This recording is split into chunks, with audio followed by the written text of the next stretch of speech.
نن به د څلورو خوبونو تعبیر بیانوو. څلورو کسانو پوښتنه کړې وه چې موږ ته د خوب تعبیر راکه. نو تاسې دا ویډیو تر پایه وګورئ، نو اودسې تاسو به هم دا خوب لیدلی وي. یو ورور پوښتنه کړې ده په خوب کې خړې اوبه لیدل د دې څه تعبیر ده. او دوم ورور بیا پوښتنه کړې ده په خوب کې اګۍ لیدل د دې څه تعبیر ده. او دریم ورور بیا پوښتنه کړې ده په خوب کې مرچ لیدل د دې څه تعبیر ده. او څلورم ورور بیا پوښتنه کړې ده په خوب کې شین باغ لیدل د دې څه تعبیر ده. نو تاسې دا ویډیو تر پایه وګورئ، نو اودسې تاسو به هم دا خوب لیدلی وي. نو اول ورور چې پوښتنه کړې وه چې په خوب کې خړې اوبه لیدل د دې څه تعبیر ده. نو په خوب کې خړې اوبه لیدل دا د غم او د پریشانی علامه ده، او دغه رقم د ذهني دباو علامه ده.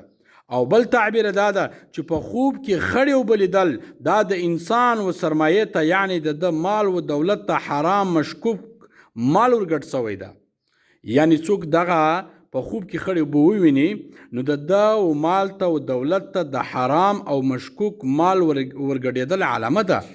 او دوم ورور چې پوښتنه کړې وه په خوب کې اګۍ لیدل د دې څه تعبیر ده.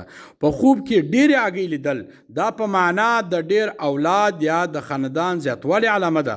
او په خوب کې یوه یا دوې اګۍ لیدل دا د خیر او د برکت علامه ده. او که چیرې په خوب کې اګۍ ماته سوه، نو دا د نقصان او د پریشانی علامه ده. او بعضې علما فرمایي اګۍ په خوب کې لیدل دا د پټې خبرې یا د راز علامه ده. دغه رقم دریم ورور پوښتنه کړې وه په خوب کې مرچ لیدل د دې څه تعبیر ده. نو اوس به راسو جواب ته. په خوب کې مرچ لیدل، یعنی مرچ پر دوه قسمه ده، یو سور مرچ ده، یو شین مرچ ده.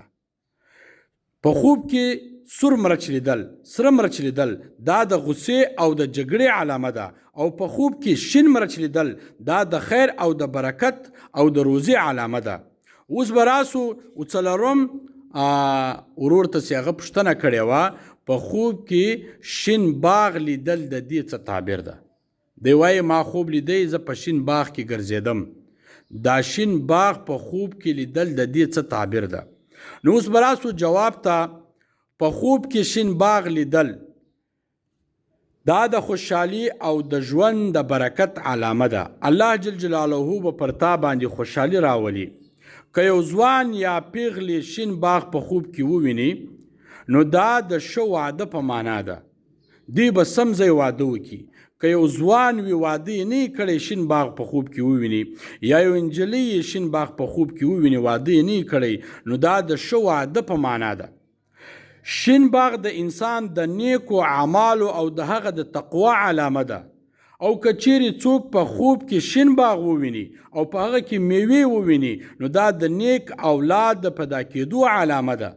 یو څوک واده والا وي، که هغه نر وي که هغه ښځه وي، شین باغ په خوب کې وویني، نو دا د نیک اولاد د پیدا کېدو علامه ده. نو زما ورونو دغه ویډیو د سره شیر کوي چې هغه ورونو ته ورسیږي. څلورو کسانو دا پوښتنه کړې ده، هغو ته دغه بیان ورسیږي، د هغو د خوب تعبیر ورسیږي چې دوی دا خوب لیدلی و.